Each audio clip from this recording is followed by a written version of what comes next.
All right, today we're talking about soaps and detergents. So what is a soap? A soap is a compound that is a surfactant and a salt of a fatty acid. I'm going to break down what that is in a few minutes. What is a detergent? So detergent is a surfactant and some synthetic chemicals. So detergents are known as soap-like. They're basically the same things as soaps, except they got some extra stuff involved. And I have a popular detergent here called borax. When I was growing up, my grandma used to have this stuff called 20 meal team borax. I don't know if any of you guys have heard of it. It comes in this box. I always saw it growing up and I recognized it. Oh, this is that stuff my grandma used to have. And this is a molecule. I think it looks pretty interesting, which is why I put it there. So I just talked about how soaps were salts of fatty acids. So what is a salt? A salt is a compound that's a combination of a positive ion and a negative ion. I'm going to talk about ions in a minute. But we know salt to be sodium chloride, table salt. And now sodium chloride is one of the many salts that exist, but it is a combination of positive sodium and negative chlorine or chloride. So what's an ion? Everything that exists is made up of an element. We are carbon-based life forms, so we're made of carbon. Most elements exist in compounds or mixtures. For example, sodium chloride exists as halite among other things. When our body consumes sodium chloride, it breaks it down into its ions, sodium and chloride. So an ion is an element with a charge. So if an element has more electrons and protons, more negatives and positives, it'll have a net negative charge.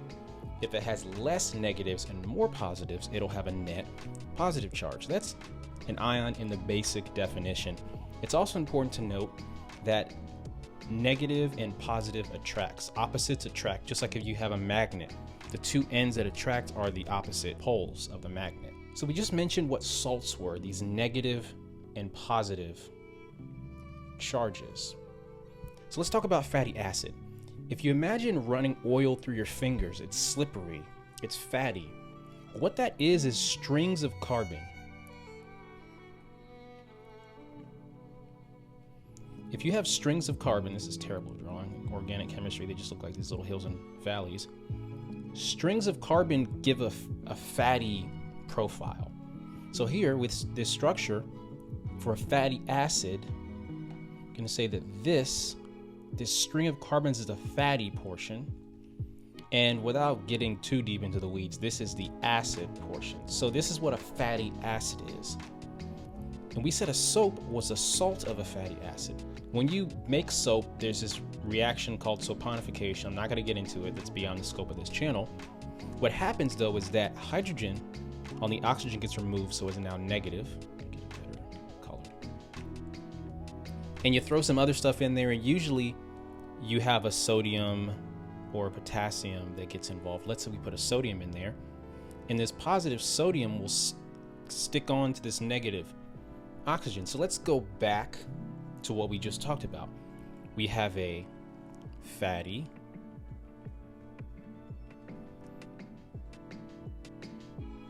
acid, and then we just made a salt.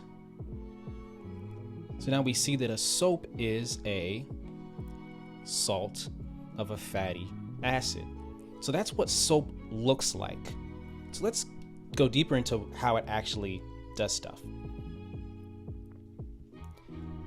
So soaps act as surfactants. Surfactants lower surface tension. So what is surface tension? We've seen these little creepy looking bugs that can stand on water.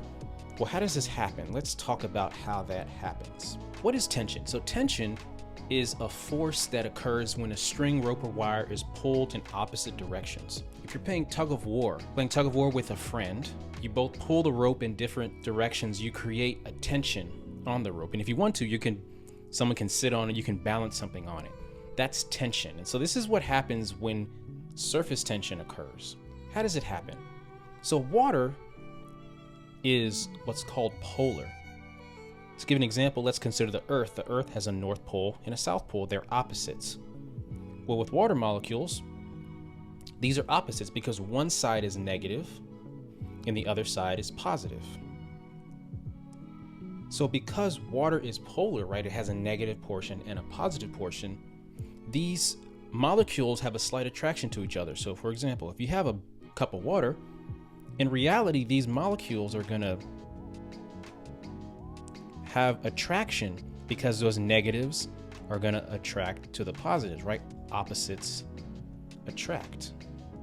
And at the surface, you're going to have these attracting water molecules that are, because they're so close together, they're going to form a film or a sheet, which is where surface tension comes in, right? Opposites attract, like we said before. So how does soap clean off dirt? So what happens is, once soap breaks that surface tension, right? Once soap breaks that connection between those water molecules, it attaches to the dirt.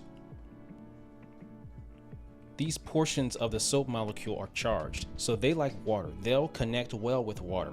When you got a bunch of them in a solution, they're going to surround that dirt, right? All these charged portions are going to face out because they like the water, and all the uncharged portions are going to face inward.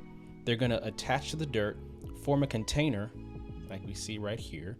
This is the dirt, and that is how the dirt's going to get carried away. It forms that container, traps the dirt, and when you scrub and wash off that dirt with water, whether on your skin or some plates or something like that, that's how the dirt actually comes off. It essentially gets trapped in this container that the soap forms. Once it cuts down that surface tension, it gets in between the water so it can get to the dirt. So some extra stuff, sodium lauryl sulfate. If you look at the back of a soap container, you usually will see this in the first couple ingredients. It's a common surfactant. It's also an effective foamer. So foam and soap bubbles essentially operate by the same principle. As you can see here, what happens is the soap molecules trap the water and it forms a sphere, and that sphere traps air, and we get these beautiful bubbles. And they are all these colors because white light goes through them and reflects all the colors of the light spectrums. That's how bubbles are formed, and foam is just tiny, tiny bubbles. So briefly, detergents, this word anionic. An anion is just an ion that has a negative charge, so that's what that is. Outside of the borax, this big boy right here is a common laundry detergent, but it's also a skin and eye irritant. Detergents tend to be heavy duty molecules, so you don't really want to get these on your hands or eyes or nose or things like that because it could cause some damage. One cool thing I wanted to point out is that detergents aren't just used for cleaning stuff. Detergent is a general catch-all term. So here we have deoxycholic acid, which is a detergent made in the liver to help you digest fat and oil. So this is a necessary natural detergent that we make that helps us digest fats and oils in our body because we don't have any other way to digest them. And lastly, scent. So we all like soap that smells good. We choose soaps based on how they smell. Here's some interesting compounds. We got menthol, has a minty smell. Vanillin is how you get the vanilla smell. Cinnamaldehyde is where the cinnamon comes from, and there's all kinds of other scents. I just wanted to give you some quick examples of why some soaps, most soaps actually, smell good. So in summary, we talked about how soaps are salts of fatty acids. Salts are made of negative and positive ions like table salt, and fatty acids are those structures that have a fatty portion and an acid portion. Soaps work by reducing surface tension. In reducing surface tension, they get between the water molecules, trap the dirt so that it can be washed away. That container that it gets trapped in is called a micelle. And we talked about different types of chemicals like sodium lauryl sulfate, how detergents operate. They're basically soaps with some extra chemicals in there. We closed out with talking about scent, how soaps get their scent from natural compounds, amongst other things. So that's soap and detergent, a little bit of a deeper dive. As always, thank you so much for watching and listening. Please like, comment, and subscribe. Tell your friends, and I'll be back soon with another video.